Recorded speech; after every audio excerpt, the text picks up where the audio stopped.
Hello everyone, welcome back. This time we're gonna do some stuff, and then I think I'm gonna call it a recording session, because I've been recording pretty much non-stop for the past however many things, and I also recorded some Mega Man, so I'm starting to get a little tired. Don't want to wear out my voice too much.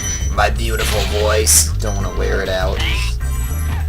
So, this is a pretty long level.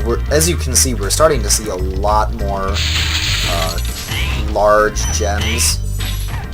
And we see these Norks that shoot cannonballs, and I think you can actually charge into the cannonballs, and it doesn't hurt you at all. But first we want to catch this this here little bastard in blue right there. And funnily enough, we've now gotten a third of the dragon eggs in the entire game at the start of episode 3, and episode 3 only. This LP is actually probably going to go by pretty quickly because Spyro's not a very long game. Spyro 2 and Spyro 3 will take much longer, of course, and I will indeed be doing those after I do this one. Conan! Thank you for releasing me! Conan the Barbarian, Thor, why are they all wusses, man? That must be like some sort of crazy artistic statement on the part of the game developers. They must have had a vision for this game. All the old men sound pathetic and stupid and not knowing what the hell they're talking about, you know? And all the heroes, the traditional manly men, are all weak children compared to Spyro. He's a complete badass, you know. Oh, we got another dragon here. Boris. Dry Canyon rewards good gliders. You are a good glider, eh, Spyro? I was born to glide. Yeah. Dry Canyon does reward good gliders, as a matter of fact. Also, we've exceeded the 1/4 mark in terms of dragons rescued. So that's an interesting thing to note. So we actually got a bit of a leap of faith to make here. This is something that's not apparent right from the very start, but what we're going to do is we're just going to fly to the left, and we get to this nice little secret area, where there's another dragon and the key, Maximos. Incredible glide, Spyro. I thought I'd be stuck here forever with those ugly vultures standing on my head. Those birds might look tough, but they're pretty tasty. Flame broiled, with a pinch of salt. Gnarly, dude. Yeah. Totally cool. Extreme. So that gives us the key, and that'll help us get even more gems later on. Take out these cannon guys, more of these. And look at that, we're already at the return home portal. If only it were that easy. No, this level just goes on for way too long. So that 25 gem there, actually, funnily enough, there's an enemy that's part of, and if you go the way that we went, for some reason he isn't there, and you just get the gem. It's really, really weird. If we went straight, though, he would be there. So that's kind of interesting to note. I have no idea why, but sometimes when you hear like you know those turbines that you have to flame 3 times in order to get the gems from them, sometimes if you'll hear them like break twice, you know what I mean? Like you'll hear the sound of the metal crashing, but then you'll hear it again in the distance. And I have a theory that the shrapnel from one of those turbines, or maybe a metal chest or something like that, actually kills him. So, wow, we totally fell down the stairs there. I was like not even in control at all. So that's cool. But yeah, this is definitely, I think, one of the driest worlds out of, I mean, like, no pun intended, you know, Dry Canyon, ha ha ha. I don't know, there's just like something about World 2 that I don't really like very much. I just find that as a whole, it's a very boring world. It's like, I'm never eager to do these 3 worlds. They're always like, reluctantly, oh, that's kind of fun. I can't believe I actually let myself get hit by that dipshit. Okay. Ugh! burping. Yeah, I had some food in between recordings. Made myself a nice little bowl of cereal. Some Rice Krispies. Delicious. So that jump can actually be... I remember on my practice run of this, because I am playing this using a Super Nintendo controller, which means I'm playing it using a D-pad, which is something that I literally haven't done since I was like... Oh god, I was probably 7 or 8 when I stopped using the D-pad. So it's been quite some time. But yeah, I had a bowl of Rice Krispies in between now and then. But on my practice run, I learned that it's totally possible to fly into that little one-up clam. And if you do that, you can fall off of him, basically. And you'll, like, bounce into the water and you'll take a whole bunch of damage. I mean, it's not really water so much as it is, like, muck.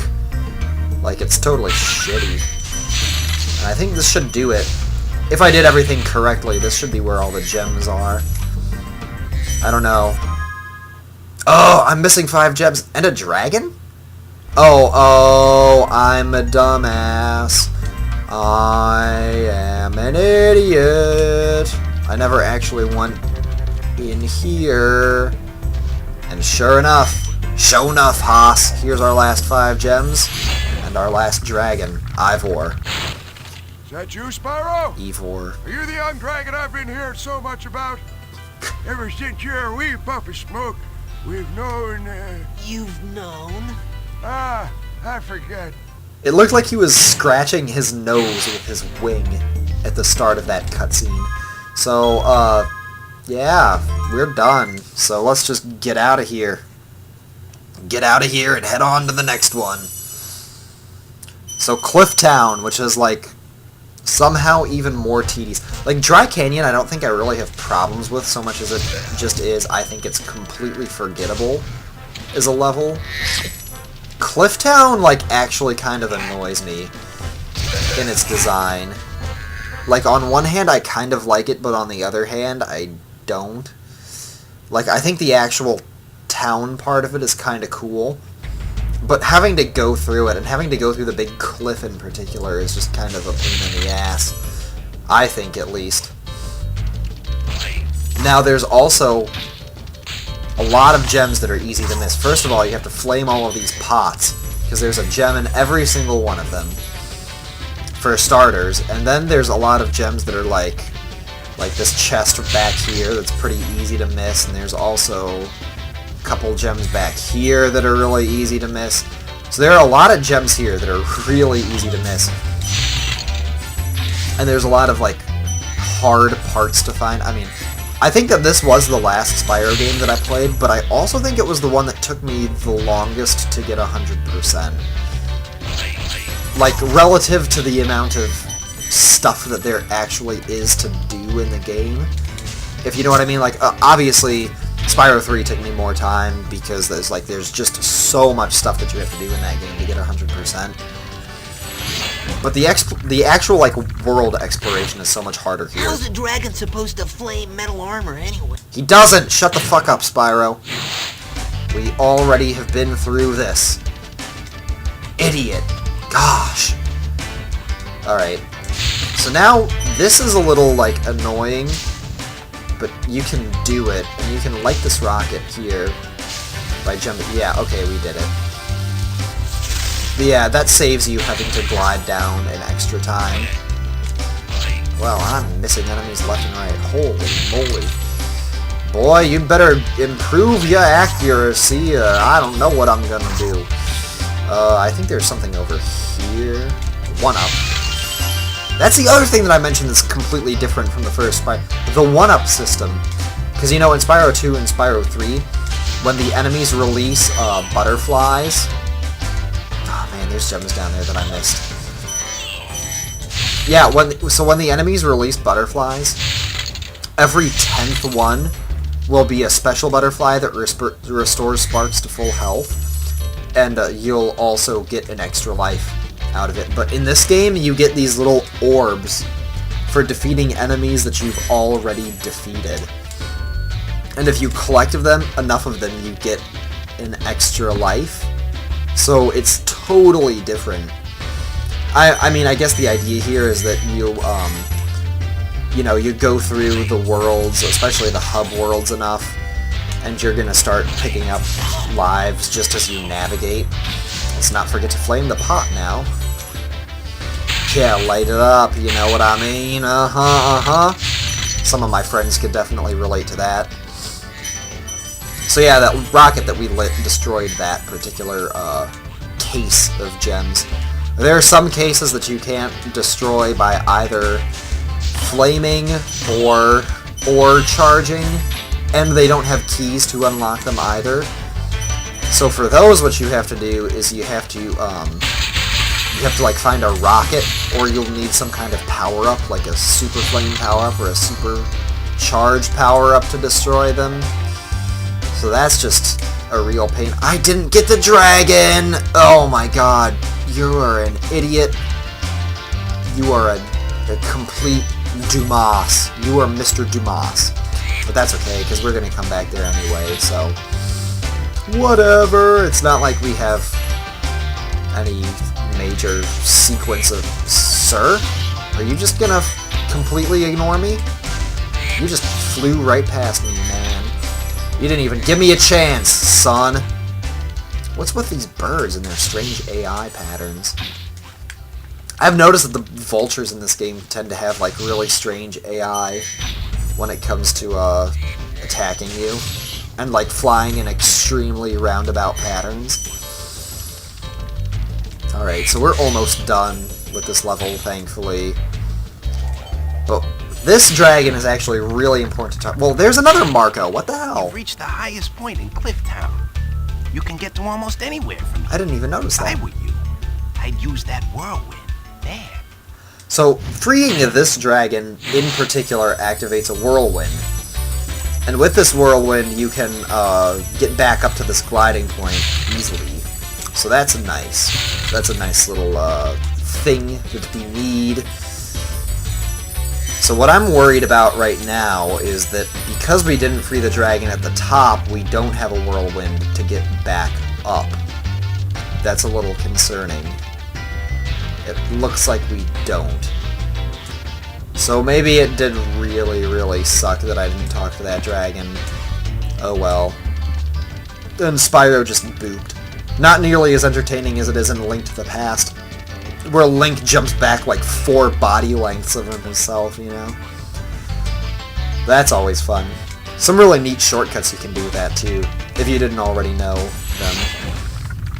Enzo! Hey, what's on the other side of that river?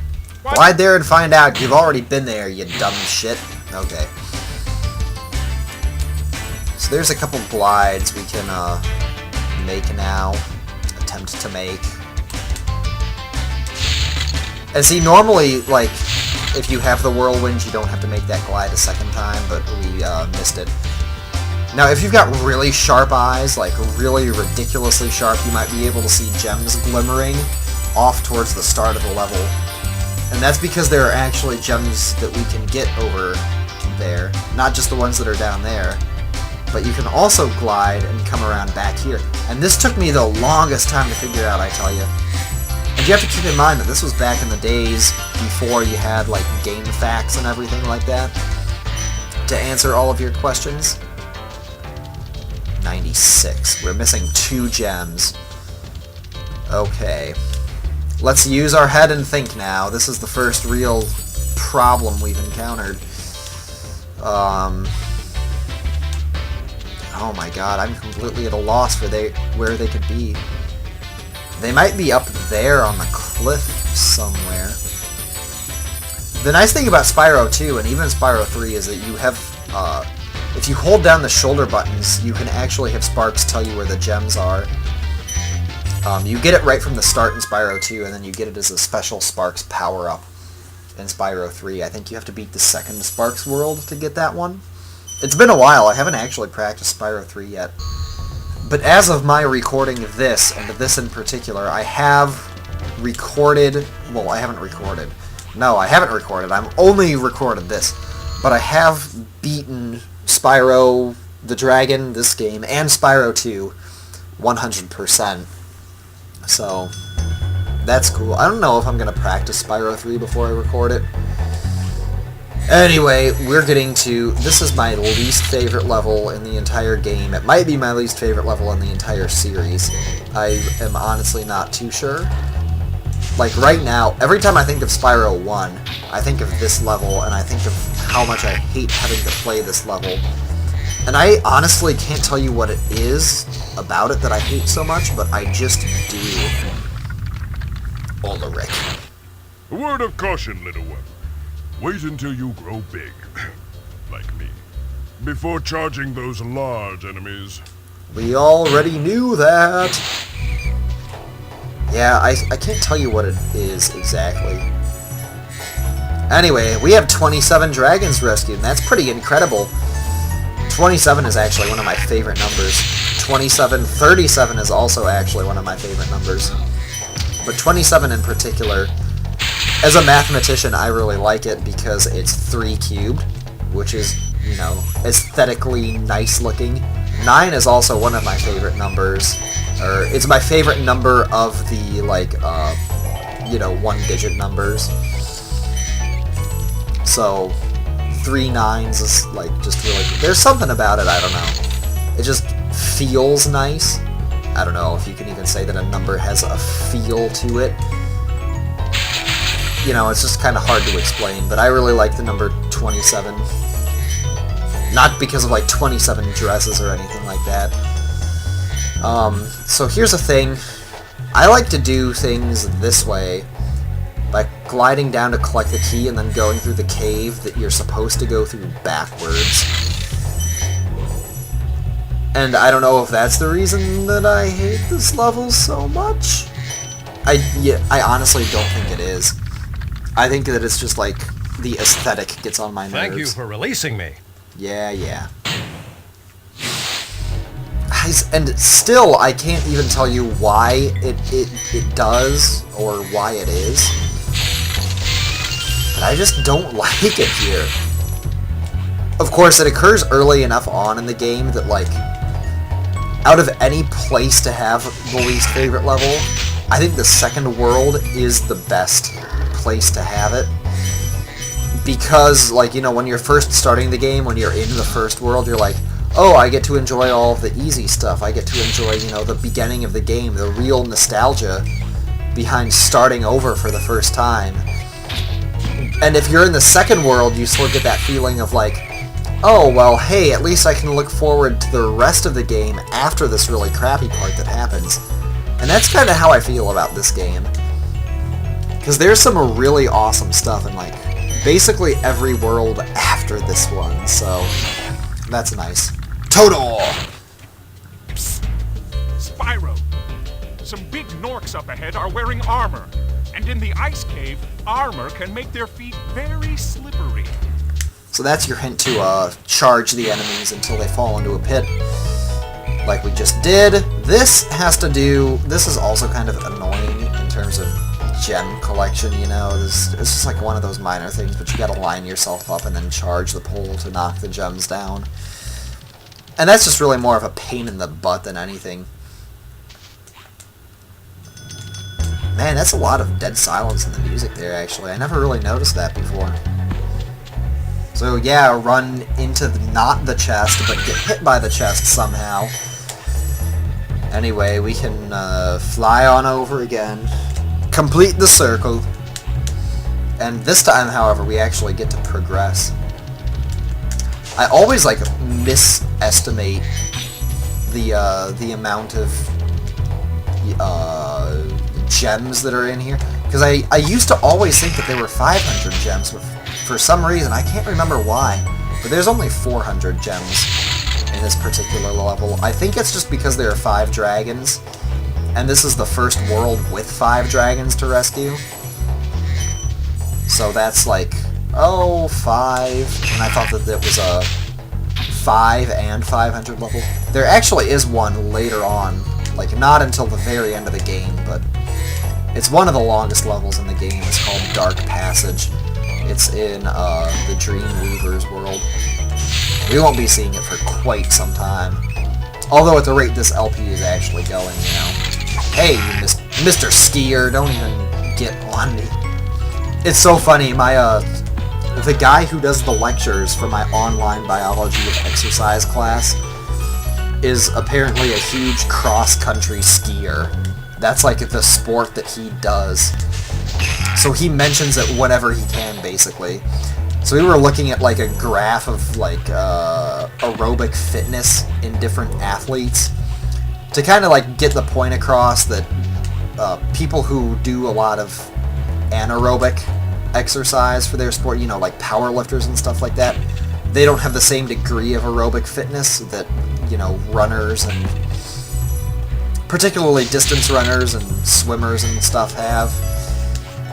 But he always likes to include cross-country skiers, and he always likes to mention that they're at the top of the list, and he always talks about how hard cross-country skiing is. It's kind of funny, actually. Also, while I'm thinking of differences between this game and the other Spyro games, one that, like, immediately struck me as a little off-settling is that Sparks, when he is blue, you know, indicating that you've taken a hit already, he's a different shade of blue. Like, in the other games, he's a darker shade of blue, but Ragnar. You've done well, Spyro. Some dragons thought you weren't ready, but I knew they were wrong. I'm ready, all right. Ready for what? Fucking epic name right there. Ragnar.